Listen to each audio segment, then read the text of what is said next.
Les langues et moi, épisode 6, mon apprentissage des langues.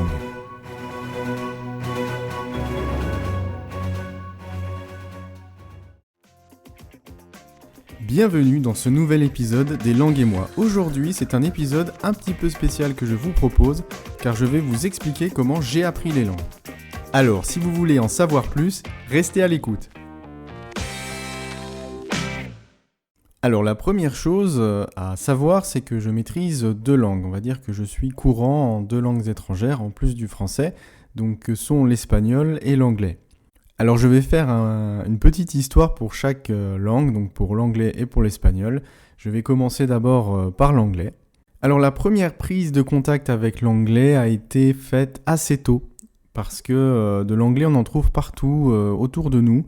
Et déjà, quand j'étais enfant, il y avait déjà des mots anglais qui étaient affichés sur un panneau ou qui étaient présents dans le menu d'un fast-food, ce genre de choses. Et donc la première chose a été pour moi la curiosité en fait de demander. C'est-à-dire que je voyais des mots que je ne comprenais pas. Et j'avais une frustration déjà, alors j'étais déjà très petit, j'étais très jeune, mais j'étais déjà très curieux. C'est-à-dire que je ne comprenais pas pourquoi je ne comprenais pas ce mot, jusqu'à ce qu'on me dise que c'était une autre langue, donc, et donc je demandais la traduction. Donc c'était des mots assez simples, donc ma mère pouvait les traduire, donc voilà. Donc ça a été quand même un premier contact, et finalement, mine de rien, ça vous met le pied à l'étrier. Donc ensuite, le second contact que j'ai eu avec la langue anglaise a été pendant mes sessions de jeux vidéo. Donc j'ai commencé les jeux vidéo à 4 ans et demi. Donc les premiers jeux à l'époque, une époque très éloignée, et n'étaient pas traduits. La plupart n'étaient pas traduits. Donc dès qu'il y avait du texte, c'était en anglais. Et donc encore une fois, j'étais assez frustré parce qu'il fallait que je comprenne quand même l'histoire et il fallait que je comprenne ce qui se passe dans le jeu. Et donc je demandais une traduction. Alors à partir de ce moment-là, j'avais pas toujours tous les mots de traduits puisque ma mère par exemple connaissait l'anglais mais pas forcément tous les mots. Mais je continuais à avoir régulièrement un contact avec la langue.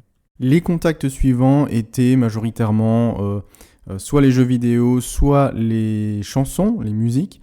Et donc à l'époque il n'y avait pas internet, donc je ne pouvais pas aller chercher la traduction ou les paroles des chansons. Mais j'avais un contact continu donc avec la langue, ou du moins au moins régulier. Alors arrive le moment du collège, arrive le moment de la 4e. La 4e, c'est le moment où j'ai commencé l'anglais. Alors oui, j'ai commencé l'anglais en 4e parce que j'avais espagnol en LV1. Alors c'était pas très logique parce que j'avais déjà des contacts avec l'anglais, beaucoup de contacts avec l'anglais et aucun avec l'espagnol, mais c'était simplement une affaire de dérogation. Je suis allé dans un collège un peu plus loin. À l'époque, on faisait des dérogations et la condition était de remplir la classe d'espagnol. Donc j'avais pris espagnol LV1 et donc j'ai commencé seulement l'anglais en 4e. J'avoue que de la 6e à la 4e, ça m'a beaucoup manqué. J'avais vraiment hâte de faire de l'anglais. Alors pourquoi j'avais hâte de faire de l'anglais ? Tout simplement parce que c'était une langue avec laquelle j'avais vraiment un feeling. J'étais vraiment intéressé par l'anglais, intéressé par la culture américaine. J'avais vraiment envie d'en savoir plus. J'avais envie de comprendre tous les mots que je croisais dans les chansons, dans les jeux vidéo.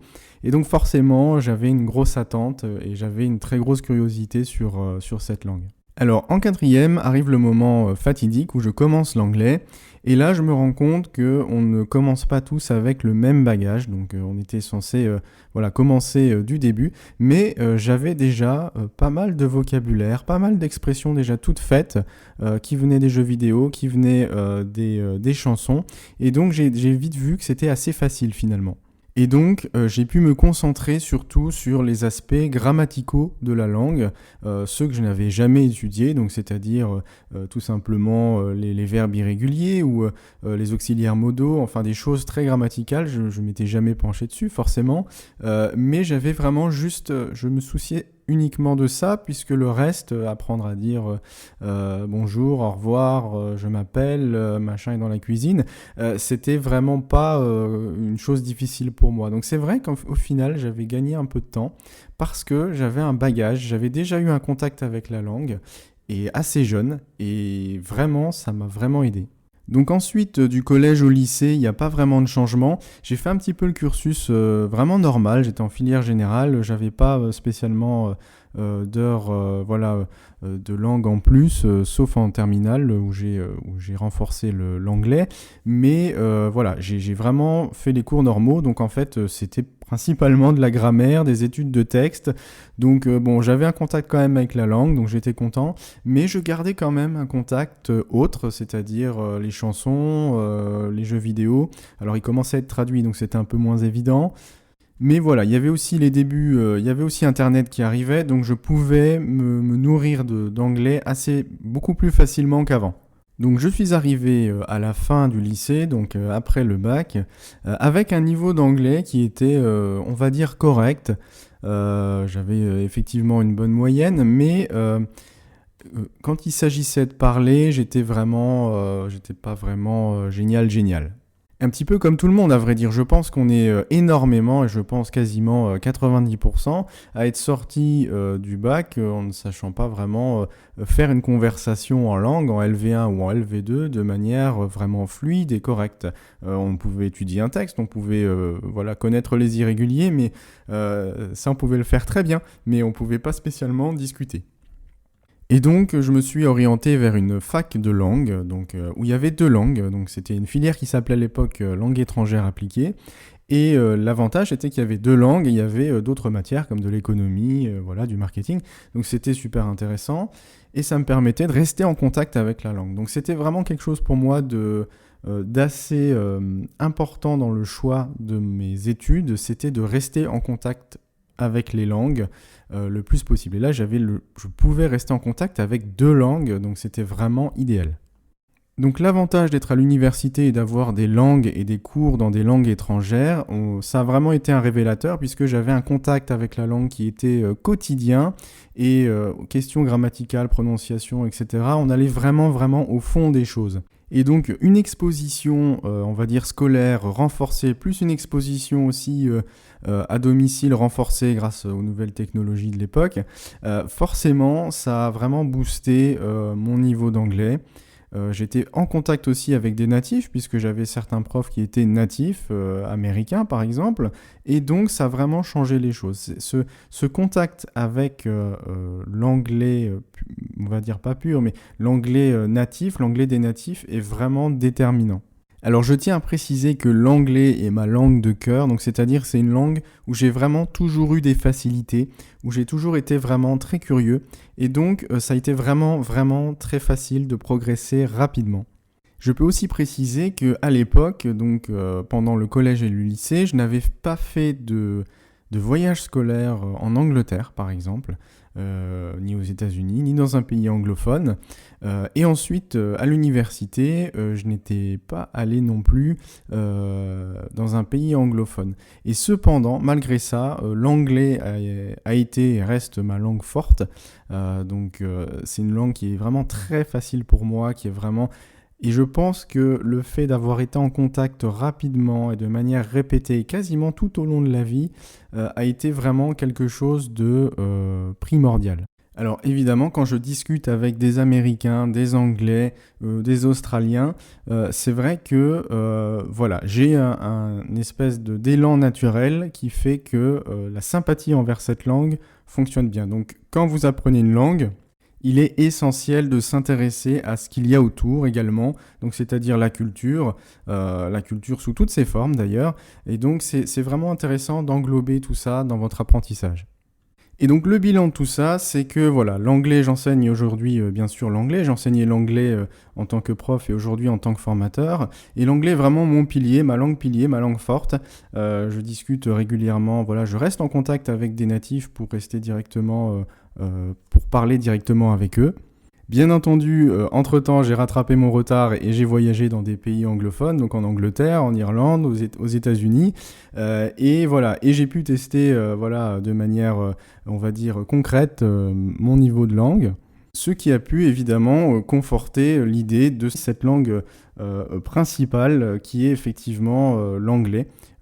Et donc du coup, voilà, ne paniquez pas si vous n'avez pas encore voyagé en Angleterre ou aux États-Unis, c'est pas trop grave. Maintenant, on a les moyens techniques d'être en contact quasiment toutes les semaines ou tous les jours avec des natifs, donc profitez-en et vous verrez vraiment la différence. Nous parlerons de l'espagnol juste après la pause. Les langues et moi, c'est le podcast qui parle des langues étrangères et qui t'aide à progresser dans l'apprentissage de celles-ci. Retrouvez Les langues et moi sur les plateformes Anchor, Spotify, Apple Podcast, Radio Public, Breaker et Google Podcast.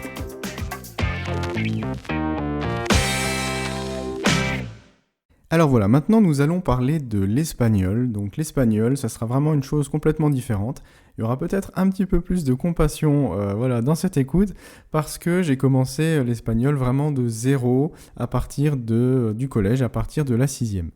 Donc j'arrive en 6e, je m'étais jamais intéressé spécialement à l'espagnol, j'en avais jamais vraiment entendu, j'avais pas de contact avec la langue et donc j'allais commencer cette nouvelle langue. Donc comme je l'ai dit tout à l'heure, j'attendais avec impatience de faire de l'anglais, donc en plus j'avais autre chose en tête concernant les langues étrangères.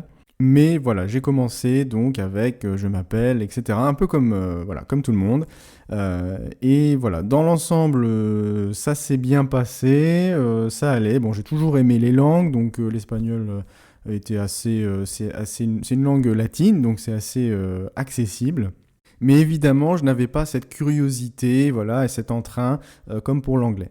Donc voilà, donc j'ai passé en fait la scolarité jusqu'en terminale avec des notes, on va dire, correctes en espagnol, sans pour autant, J'aimais quand même bien l'espagnol, mais c'était quand même moins significatif que l'anglais pour moi.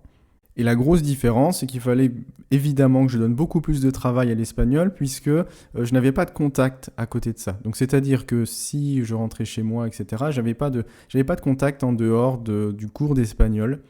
Et des révisions. À côté de ça, j'écoutais pas de musique en espagnol, pas de chansons en espagnol avec des paroles en espagnol. Je regardais absolument rien en espagnol. J'avais pas de jeux vidéo en espagnol non plus. Donc c'était vraiment, vraiment différent. Alors comme pour l'anglais, à la fin du lycée, je ne pouvais pas faire vraiment de conversation très profonde ou très soutenue avec quelqu'un en espagnol. J'ai eu une excellente note au bac, mais simplement, évidemment, c'était que de l'écrit, l'espagnol, à ce moment-là. Et donc, c'était complètement différent. On avait été bien briefés, on avait vraiment bachoté pendant 1 an. Donc du coup, on a eu tous des bonnes notes. Mais question conversation, c'était vraiment loin d'être satisfaisant. Donc comme je l'ai expliqué tout à l'heure, j'ai été exposé de manière bien plus régulière à l'université, ce qui m'a permis un petit peu de renforcer cet espagnol, mais j'avais quand même encore des difficultés évidemment, puisque à chaque fois, j'avais pas ce réflexe de m'exposer en dehors des cours en fait. Et donc quand il a fallu aller à l'étranger, donc j'ai dû aller 2 fois à l'étranger, une fois pour un stage à l'université et une fois en Erasmus, donc c'est-à-dire c'est un programme d'échange scolaire très intéressant qu'il faut vraiment faire si vous avez l'occasion ou si vos enfants ont l'occasion de le faire. J'ai évidemment choisi l'Espagne par 2 fois. Alors ce premier séjour en Espagne, c'était vraiment dans l'Espagne profonde, hein. C'était dans une ville en dessous de Madrid qui s'appelle Ciudad Real. Et c'était vraiment, vraiment impactant. Vraiment, vraiment, on va pas dire traumatisant, mais vraiment impactant. Personne ne parlait anglais, personne ne parlait français. C'était vraiment, vraiment une exposition très intéressante. Alors là, j'ai eu l'immersion idéale, hein, que j'en ai déjà parlé dans un autre podcast, c'est-à-dire que le matin, je me levais avec de l'espagnol à la télé, je me couchais avec de l'espagnol aussi. Donc c'était vraiment, et entre-temps, j'avais cours, hein, donc c'était aussi en espagnol. Alors j'avais des contacts avec des Français, évidemment, donc il fallait les limiter un petit peu, mais c'était quand même là. Mais ce matraquage d'espagnol quotidien a vraiment eu son effet. Et c'est-à-dire que je suis vraiment rentré en France avec un niveau vraiment complètement boosté, complètement nouveau. Des gens que je pensais que certaines personnes parlaient très bien espagnol. En revenant, je me suis rendu compte que c'était pas top quoi finalement. Parce que voilà, j'avais atteint un niveau bien plus élevé. Alors manque de bol évidemment, comme d'habitude, voilà, entre ces deux parenthèses d'immersion, voilà, j'avais un peu encore du mal à m'exposer, donc je reperdais en niveau. Donc voilà, quand j'ai dû repartir, je suis reparti en Espagne, donc du coup à Barcelone, parce que j'avais besoin de rebooster. À chaque fois c'était 6 mois, donc 6 mois d'immersion, donc soit en cours, soit au travail, et c'était vraiment vraiment efficace. Donc voilà, 2 fois 6 mois d'immersion, c'est vraiment très très efficace. Donc si tu as vraiment l'occasion de le faire, il faut saisir l'opportunité, il ne faut pas réfléchir à 2 fois, il faut vraiment vraiment foncer. Et donc voilà, si on se projette un petit peu plus loin dans le temps, ensuite je suis devenu prof d'anglais donc pendant 5 ans. Et donc j'ai vraiment, vraiment, effectivement reconsolidé l'anglais qui n'avait même pas besoin d'être consolidé. Mais l'espagnol est passé un petit peu à la trappe. Et ensuite je suis devenu formateur, ce qui m'a permis évidemment de faire les deux langues et donc d'enseigner les deux langues. Donc ce qui m'a permis aussi de me réexposer à l'espagnol. Et donc là, c'est super intéressant parce que voilà, je partage mes vacances voilà, entre par exemple l'Angleterre et l'Espagne, par exemple. J'adore vraiment ces deux pays. Et donc, du coup, ça me permet aussi de renforcer, aussi, de remettre un lien, de refaire une exposition de manière régulière quand on peut, en tout cas. Alors n'oubliez pas que l'Espagne et l'Angleterre sont des pays très proches géographiquement, donc du coup, voilà, il y a possibilité d'y aller assez facilement. Donc ça dépend évidemment de votre budget. Et voilà, donc à l'époque, il y avait des vols très très très peu chers. Maintenant, on verra avec le Covid comment ça va se passer. Mais si ça redevient accessible, il faut vraiment pas hésiter. Pareil avec les applications, j'ai déjà parlé d'une application très très très sympa qui s'appelle HelloTalk qui vous permet de parler avec des natifs. Voilà, je scinde en deux, je m'expose beaucoup plus à l'espagnol qu'avant. Je parle avec des Argentins, des Mexicains, etc.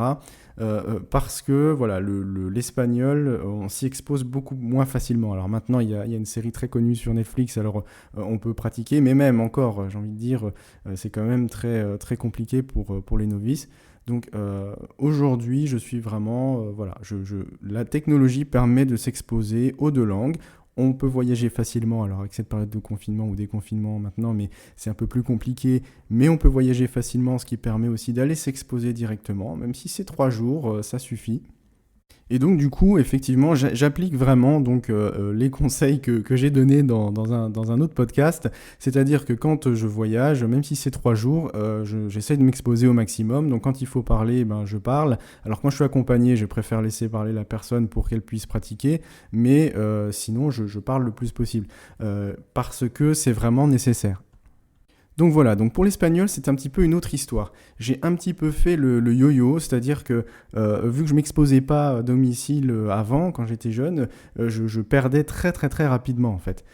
Et donc il fallait à chaque fois que je rebooste, et ça fonctionnait parce que bon, j'ai quand même une appétence pour les langues, donc c'était vraiment facile de rebooster, mais j'avais vraiment besoin d'une exposition à nouveau, voilà. Et donc ça prouve vraiment qu'il faut matraquer, il faut s'exposer de manière régulière pour au moins réussir à maintenir son niveau ou, voilà, ou l'augmenter. Et voilà, c'est tout pour mon apprentissage personnel des langues. Donc évidemment, il faut bien tenir compte que voilà, j'avais quand même une appétence pour les langues. Donc voilà, comme certains ont une appétence pour les maths, voilà, moi c'était pour les langues. Donc ça a été vraiment effectivement un chemin plus facile.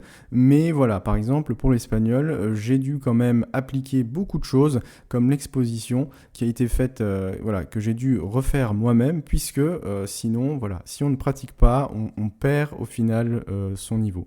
Donc aujourd'hui, j'ai simplement quelques contacts avec d'autres langues. Alors j'ai eu des contacts avec l'allemand quand j'étais enfant, en primaire, hein. Voilà, bon, c'est pas une langue qui m'a, voilà, j'ai pas réussi à accrocher, donc j'ai pas vraiment continué sur la voie de l'allemand.